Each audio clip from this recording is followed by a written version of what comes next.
Eu cresci na casa deles e na casa do seu Valdo ali, enfim, meus pais, minha mãe era cliente ali do mercado que eles tinham em Viamão.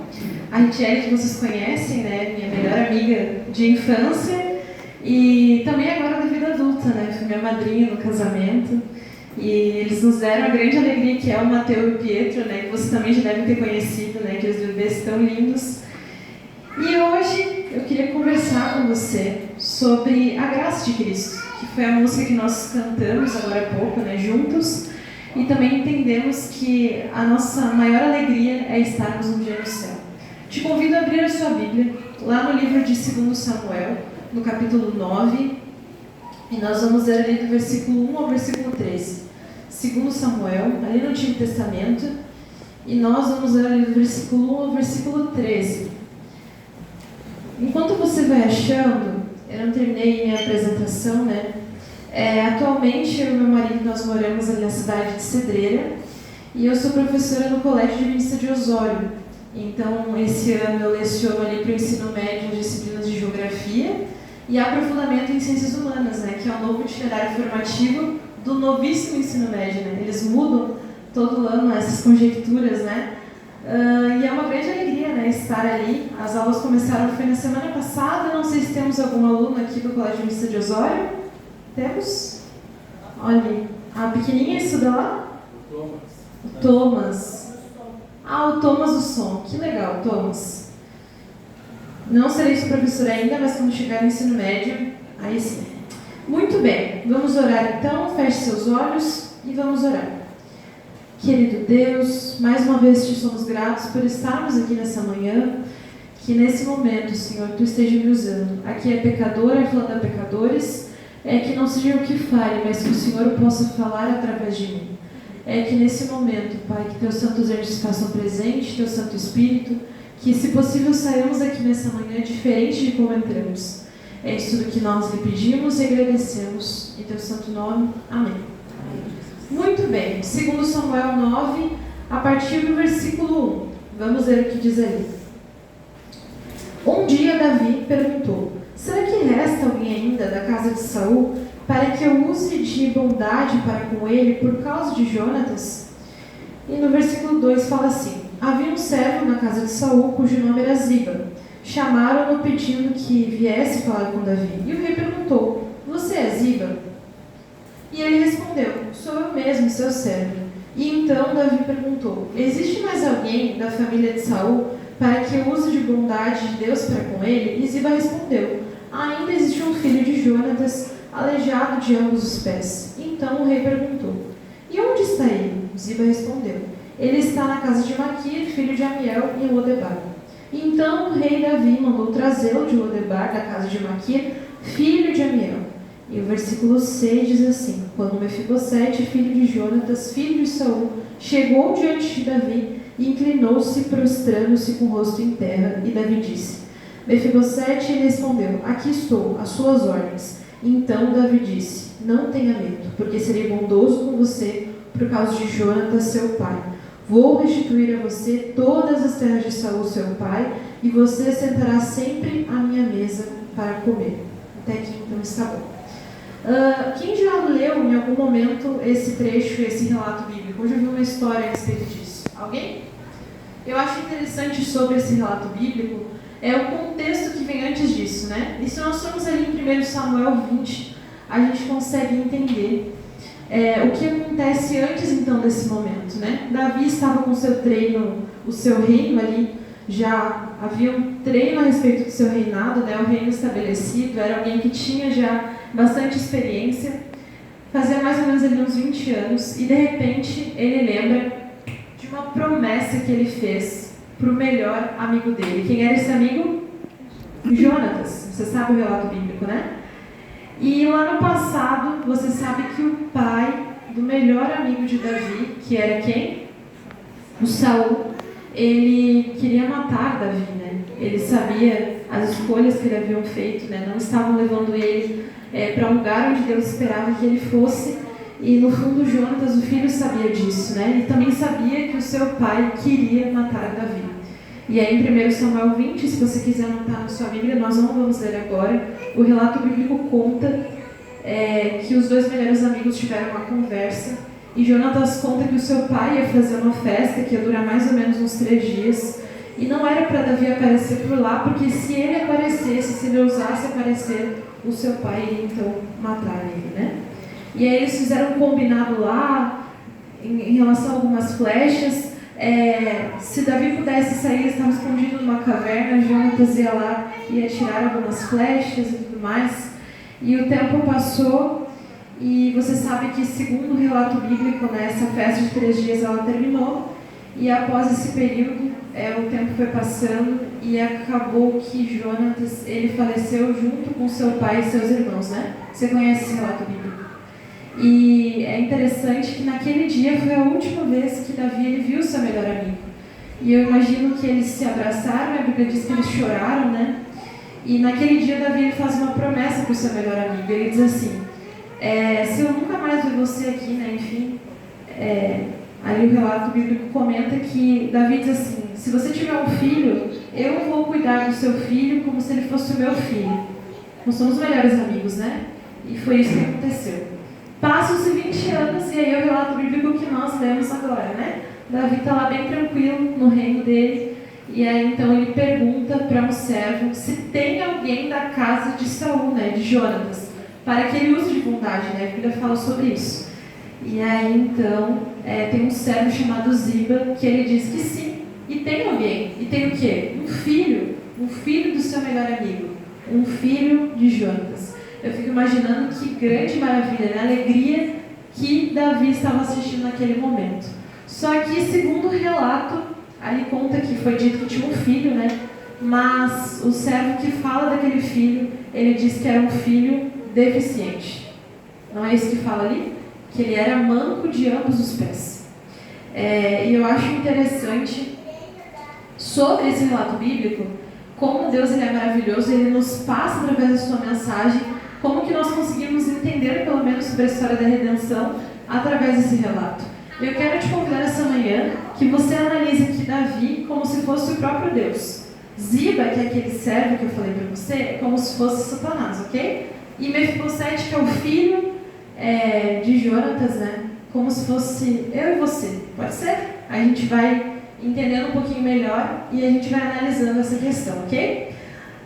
Um dia, então, como eu falei, Davi está no seu trono, lembra então do filho do seu melhor amigo, pergunta para aquele servo, que é Ziba, e ele fala que é manco de ambos os pés. E eu acho interessante que tudo que a Bíblia ela frisa, porque é importante. Então, quando o Ziba também ele frisa ali para Davi que ele é aleijado, é porque ele quer dizer o seguinte: esquece, tem um filho, ele é deficiente. E naquela época, queridos, hoje nós temos políticas públicas que uma pessoa com deficiência, uma criança com deficiência, ela pode assistir às aulas, ela tem o que nós chamamos de AT, né, que são aquelas pessoas que acompanham, seja num grau altíssimo de autismo ou outras síndromes que nós temos, né, TOD, TEPAC, enfim, síndromes que hoje os psicopedagogos estudam, né, e nós temos nas nossas salas de aula. Essas crianças são tratadas de forma inclusiva. Só que naquela época, mais ou menos no século X a.C., isso não acontecia. Aquelas pessoas que tinham qualquer tipo de deficiência, elas ficavam à margem da sociedade, né? Então, assim, eram aquelas pessoas intocáveis, sabe? Na Índia tem, né? Você deve conhecer os Dalits, né? A nossa lição dos jovens da escola sabatina falava semana passada sobre o hinduísmo.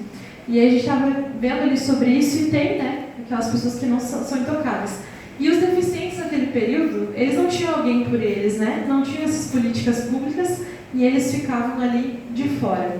Então, quando o Ziba ele fala assim, tem um filho, mas ele é deficiente, ele quer dizer o quê? Não tem ninguém. É como se não tivesse ninguém que você pudesse lá encontrar, né, Davi? Porque ele é manco dos 2 pés. E sabe o que eu acho mais legal? Que Davi ele fala o seguinte, aí eu quero que você acompanhe comigo, segundo Samuel ainda no capítulo 9, e a gente vai ver ali no versículo 4, segundo Samuel 9, versículo 4. Aí Davi diz assim, e onde ele está? Então Davi não quer nem saber se ele é manco, se ele não tem perna, ou se ele tem perna, Davi só quer saber onde é que está o filho do seu melhor amigo. E independente das condições que ele esteja, ele quer saber onde está o filho do amigo dele para ele poder cumprir com a promessa dele. E queridos, aí que entra a história da redenção.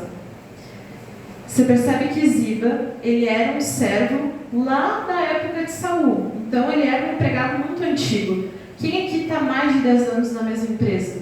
Levanta a mão. Vocês têm alguém? Olha só, você conhece todas as pessoas da empresa que você trabalha, né? Você é a pessoa, quem sabe, mais antiga lá. Ou tem pessoas ainda mais antigas, né? Existem. Então Ziba era o cara que conhecia tudo. E ele era desde a época do antigo rei. E olha como Davi é misericordioso, que ele deixou o servo da casa antiga, né, de Saul, trabalhar lá para ele. E por isso que ele vai lá e fala direto para ele, né? Olha, tem alguém ainda e tal. Só que nesse momento, querido, Ziba, ele age como acusador. E quem é o acusador? O inimigo de Deus, né? O Satanás. Então, inúmeras vezes, né, você vai perante Deus, ou você ora por alguém, né? Você está conversando aqui, uma comissão de igreja indica uma pessoa para um determinado cargo, e aí de repente ela fala, não, mas aquela pessoa, a Ingrid, não, aquilo lá não dá certo. E quem tem essa função, queridos, no grande conflito? É o acusador. Nesse momento, Ziba, ele estava agindo, usando o seu conhecimento, né, sobre a casa ali de Saul, para acusar e desmerecer aquele menino, né, que era deficiente. E quantas vezes o inimigo faz isso conosco? Nós temos sim deficiências, podem ser físicas, mentais, morais, e Satanás ele usa isso para nos desqualificar. E nos desqualificar do quê? Da obra de Cristo. Então agora a gente está no início do ano, né, as comissões são feitas de nomeação normalmente no final do ano, mas ainda tem, né, comissões agora no início para definir os líderes do próximo ano da nossa igreja. E quantas vezes o inimigo de Deus ele acusa, né, usa pessoas para que isso aconteça, ou você mesmo se sente alguém que é inválido para exercer determinada tarefa, né, determinada atividade no reino de Deus. O que eu tenho para te dizer, querido, é que de fato nós somos pecadores, mas tem alguém que morreu por mim e por você. E esse alguém é que te torna digno de fazer a obra dele. Por isso, quando você pensar sobre isso, né? Eu sou tão pecador, olha, eu não consigo, eu não tenho como exercer essa tarefa, nossa, ministério infantil, na recepção, nossa, ancião, eu não consigo, não tem como, olha quem eu sou. De fato, você é alguém assim, mas tem alguém que um dia morreu por você, que faz você alguém digno, alguém capaz. E esse alguém é Jesus Cristo. Amém? Se você levantou essa manhã, veio aqui para a igreja, nós ali percorremos em torno de 1 hora, né, de carro. Eu não lembrava bem a distância, que nem a distância entre Cidreira e Osório, né? Eu achava que era mais perto. Daí 40 quilômetros e eu achava que dava 40 minutos certinho, né? Não contava o trânsito, por exemplo, de Cidreira a Osório. E foi hoje também a mesma questão. Eu fiquei passando a quilometragem como se fosse 1 km por minuto, mas nem sempre é assim, né? E você talvez percorreu uma distância muito grande para estar aqui nessa manhã. Nesse final de semana de carnaval, você veio até aqui a casa de Deus. Por que você fez isso? Porque você tem um propósito, você tem um objetivo. E Deus, acima de tudo, tem algo para você. Assim como Ele tinha algo para o Mefibosete. E o relato bíblico continua, né? E Davi não quer nem saber das deficiências que ele tem. Assim como Deus, Ele sabe quem você é. Ele sabe das suas deficiências morais e espirituais. Mas mesmo assim, Ele quer você.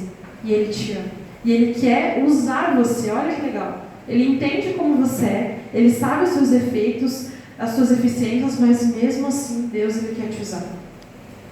E aí que então, continua falando que aquele menino, e eu acho isso muito interessante, se você já leu o livro Patriarcas e Profetas, de uma escritora norte-americana muito conhecida chamada Ellen White, ela conta que aquele menino, né? E aí, se você for em 1 Samuel também, ele não nasceu daquela forma, ele não era aleijado, né, daquele jeitinho.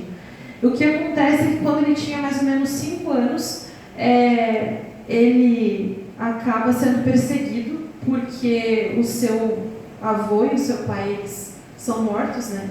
E se você conhece bem sobre como funciona a questão de um rei, né, e a sua família que fica para depois, aqueles familiares que são seus descendentes, eles não podem viver, porque eles são um perigo, né, para o atual rei que está vigente. Então, aquele menino ele estava sendo perseguido também porque ele poderia no futuro vir a ser um rei, né? E a Bíblia diz que aquele menino estava no colo de uma empregada ali, uma ama que ficava cuidando dele, e na corrida ele tinha 5 aninhos e ela acabou caindo por cima dele.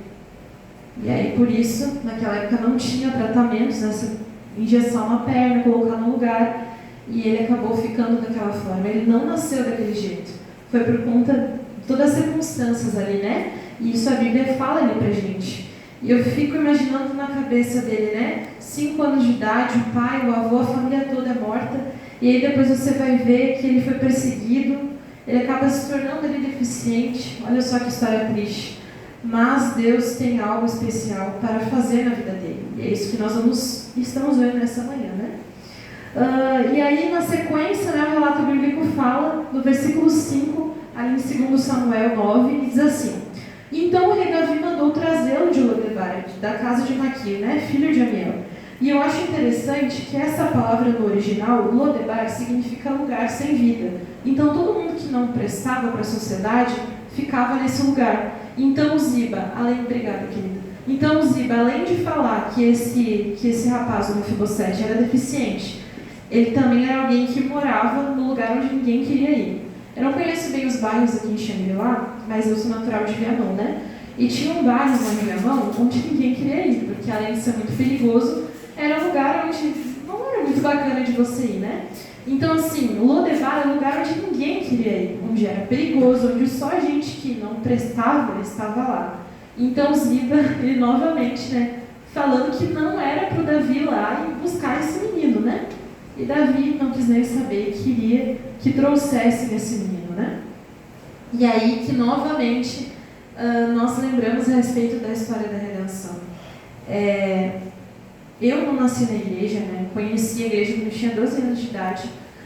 E aí foi também que eu conheci a família ali da Brandel, o seu Valdo. E eu fico imaginando ao seu respeito também. Não sei quantos que a gente comenta, né? Nasceu na igreja, né? Mas muitos que ao longo da vida conheceram a Cristo. Eu fico pensando quantas pessoas aí fora que passam 20, 30, 40, uma vida toda sem conhecer esse Deus, né? E nós hoje aqui, nessa manhã, temos esse privilégio, né? Eu não conhecia a respeito do sábado, não sabia que tinha esse dia tão especial, né, que nós guardamos, não sabia a respeito da volta de Cristo. Para mim, nós morríamos, né? E aí a gente ia para o céu e via a Jesus e tal. E Deus hoje ele nos dá esse privilégio. Só que Ele dá esse privilégio para você, para que você passe adiante a outras pessoas, né? Seus colegas de trabalho, de escola, seus familiares, né? E o que eu acho interessante disso é que quando Davi descobre, né, que Mefibosete ele está vivo, ele não quer nem saber se ele é deficiente, se ele está num lugar onde ninguém vai, ele manda uma carruagem real, para buscar aquele menino, né? E em algum momento da minha vida, da minha família, né, da nossa história, Deus ele mandou uma carruagem para que nos encontrasse, né, para que nos buscasse e trouxesse essas boas novas do Evangelho, né? E eu sei que em algum momento também Deus mandou uma carruagem para sua casa, para sua família, né? Mandou pessoas, né, para que te trouxesse essa boa nova. E hoje você está aqui nessa manhã, olha que maravilha. Talvez, quem sabe, é a primeira vez que você está tendo contato com essa mensagem. Mas eu quero te dizer que isso vai transformar a sua vida. Que você continue tendo esse contato com Cristo, né? Porque é o que aconteceu comigo, com a minha família, e é o que também vai acontecer aqui com a história de Mefibosete. E aí, então, queridos, pegue de novo sua Bíblia lá em 2 Samuel 9, a gente já está finalizando. E ali no versículo 8 diz o seguinte, vamos o 7, ali em cima. E então Davi disse, né, não tenha medo, porque serei bondoso com você por causa de Jonatas, o seu pai. Vou restituir a você todas as terras de Saul, seu pai, e você sentará sempre à minha mesa para comer. Olha só, eu acho interessante que Davi começa assim, não tenha medo. Porque talvez ele estava com muito medo, né? Imagina só, ele é um descendente direto de Jonatas, né? O que seria o futuro rei, porque Saul era o seu pai, enfim. Então, o que deve ter passado pela cabeça dele? Olha, o Davi me achou e ele está chamando para me matar, né? Para acabar ali com a descendência que sobrou. E ele, talvez com muito medo, entrou ali, quem sabe, pelo palácio com seus pés que eram tortinhos ali, né? E Davi, a alegria dele de ver o filho do seu melhor amigo. e ele fala que vai restituir tudo que era do seu pai, do seu avô, agora é dele, né?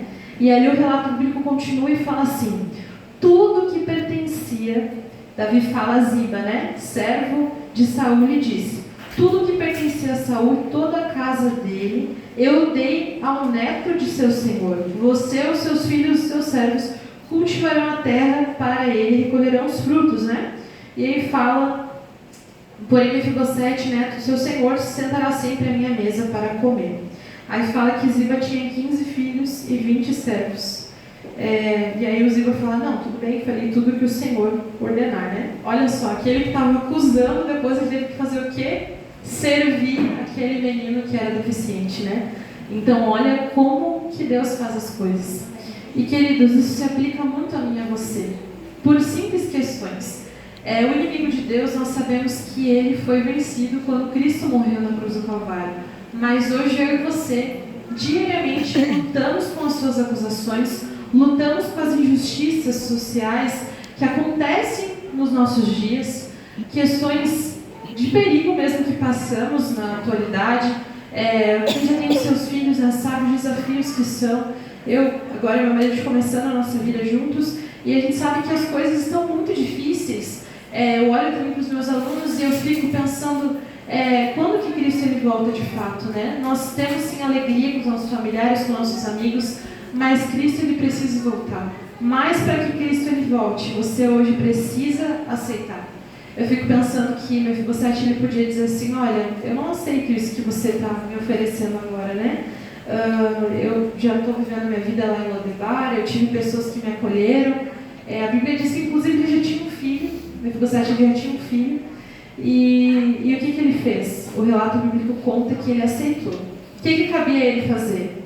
Ele tinha que fazer alguma coisa? Ele tinha que aceitar. E querido, Cristo, assim como Davi, ele preparou um lugar à mesa, para mim e para você.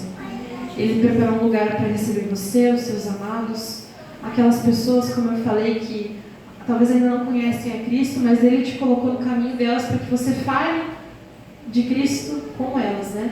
Fale a respeito de Cristo para elas. Assim como pessoas falaram para você um dia também. Cristo, ele preparou um lugar à mesa para você.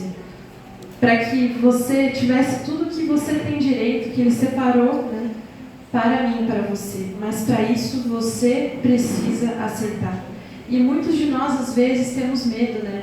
Medo dos julgamentos, medo do que nós temos que mudar para estarmos no reino dos céus, né? E existe algo chamado santificação, que é algo que durante a vida toda você vai subir um degrau, vai subir 3, vai descer 2 e assim vai indo. O que você não pode é parar, buscar a Cristo todos os dias, aceitar esse Deus que um dia morreu por você na cruz. E Cristo, eu acho lindo que a graça dele, ela faz isso, né? Ela transforma a vida das pessoas, transformou a vida do Mefibosete, transformou a minha vida e da minha família. Eu tenho certeza que se ainda não transformou a sua, se hoje você aceitar, ela vai transformar a sua também. Eu queria finalizar aqui, que diz o seguinte, né? E assim Mefibosete, no versículo 11, e assim Mefibosete passou a fazer as refeições à mesa de Davi, como um dos filhos do rei. Olha que bonito. Mefibosete tinha um filho pequeno chamado Mica, e todos que moravam na casa de Ziba eram servos de Mefibosete. Mefibosete morava em Jerusalém porque fazia as refeições sempre à mesa do rei. Ele era coxo de ambos os pés. Amém? E eu acho isso muito bonito porque nós, como eu falei desde o início, somos cheios de debilidades, né? Cheios de problemas, de deficiências, como eu falei, morais, espirituais. E Cristo, ele sabe disso. Cristo, ele preparou um lugar para você, como eu já havia dito, né? E ele quer que você aceite isso, que você entenda o seu chamado, para que você possa um dia comer sempre à mesa do rei. Tem uma história que talvez você já deve ter ouvido falar sobre ela, sobre um homem chamado John Newton. Esse homem ele nasceu lá no século XVIII, numa época onde na Inglaterra pessoas ainda eram feitas como escravos, né? E naquele período, se o seu pai tinha uma profissão, você tinha a mesma profissão que seu pai. Seu pai era sapateiro, a vida toda você ia ser isso, enfim. E aquele homem ele não tinha um pai, mas ele tinha um tio. E o tio dele, ele pilotava, não sei pilotava, né? Mas ele era o capitão de um navio, que era um navio negreiro, né? E quando o pai do John Milton ele falece, o seu tio, perdão, ele acaba assumindo a função do tio, né? E o tempo vai passando, e o John Milton, quando ele era bem criancinha, a mãe dele levava ele na igreja, né? Levava ele nos cultos e tal. E naquele período a igreja que estava vigente na Inglaterra era a igreja anglicana, né? E o John Milton, que assim como os pequenos aqui, tinha esses momentos, né? História da criança e tal, né? E o tempo foi passando, ele assumiu a função de seu tio, né? Adulto, e ele se tornou um homem muito cruel, muito maldoso, e ele fazia muito mal aos escravos, né? E tal. E de repente um dia, uma tempestade muito forte chega no navio onde ele estava, né? E ele lembra, num momento difícil acontece isso, né? A gente lembra do Deus, no caso dele, o Deus da infância, né? E aí ele faz uma oração, e ele fala assim, olha Senhor, se for a tua vontade, pela tua graça, eu lembro do Senhor quando eu era criancinha, se nesse momento esse barco não afundar, esse navio não afundar, eu vou mudar minha vida, e as coisas vão ser diferentes. Eu sei que no fundo a escravidão é errado, porque a Bíblia ela é contra. Se alguém um dia te perguntar, olha, a Bíblia é a favor da escravidão, de maltratar as mulheres, não, queridos, a Bíblia sempre foi contra isso. E ele sabia que no fundo a Bíblia era errada, né? Porque lá no anglicanismo isso era muito ensinado. E ele falou, eu vou mudar de vida, né? Vou mudar, as coisas vão ser diferentes. E Deus ouviu a oração dele, né? Aquele navio, então, as pessoas que estavam lá foram salvas, né? Não aconteceu nada com aquela tempestade forte que acabou ali assolando. Quando ele chega em terra firme, ele faz algo que era extremamente revolucionário para a época, que ele liberta aqueles escravos que estavam naquele navio, né? E ele começa a se juntar com pessoas na Inglaterra que também eram contra aquilo. E o tempo passa e ele conhece uma moça da mesma igreja que a sua mãe levou ele quando era criança. E aí os dois começam a frequentar alguns cultos, ele se torna pastor dessa igreja. E ele virou também um homem que fazia algumas composições musicais, né? E uma de suas músicas que ele escreveu, ele usou como se fosse um som que os escravos eles produziam, né? Para ele fazer a melodia da música dele. Eles não podiam cantar, eles não podiam nem conversar entre eles, que era chicotado. E eles apenas emitiam um som, que era mais ou menos assim.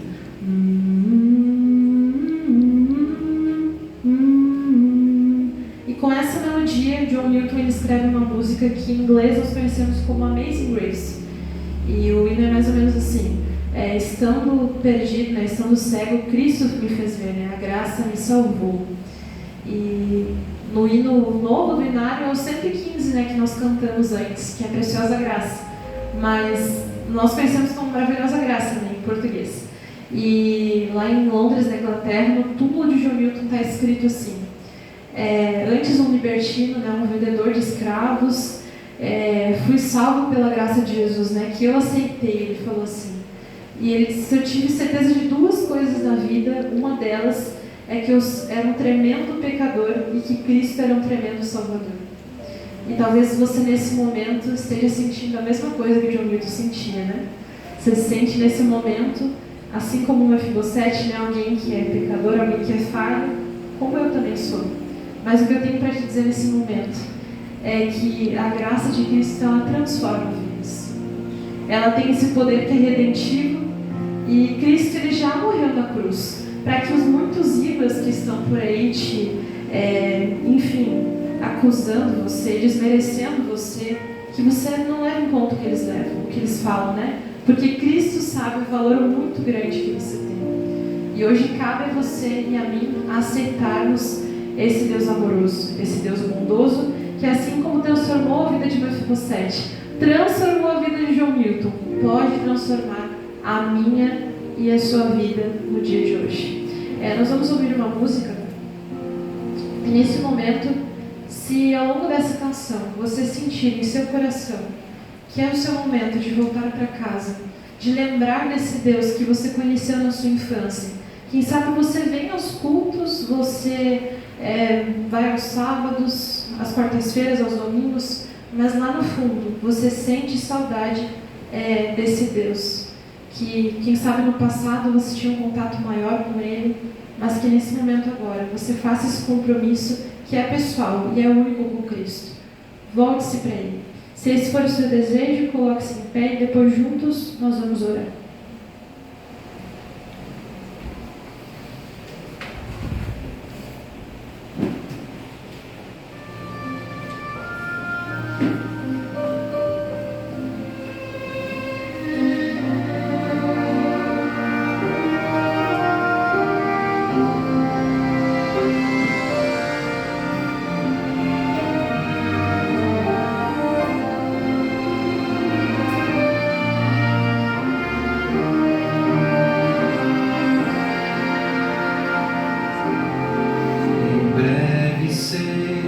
Céus e terra irão passar. Jesus então tudo novo transformará,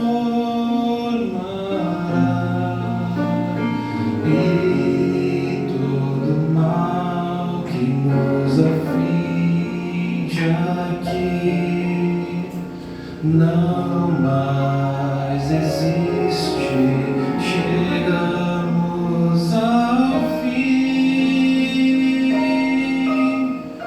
não mais dor, só o bem, só a paz, não mais noite também.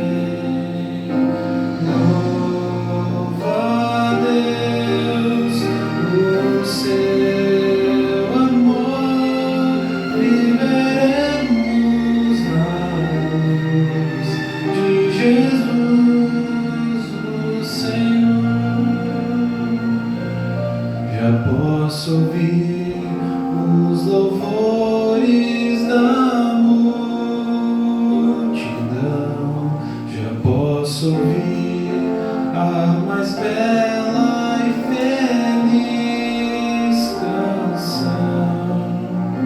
O grande livro aberto está, e posso ouvir o meu nome chamar. Não mais dor, só o bem, só a paz, não mais noite também. Louva a Deus, o seu amor, viveremos na luz de Jesus, o Senhor. Já posso ver as nações que me preparam, e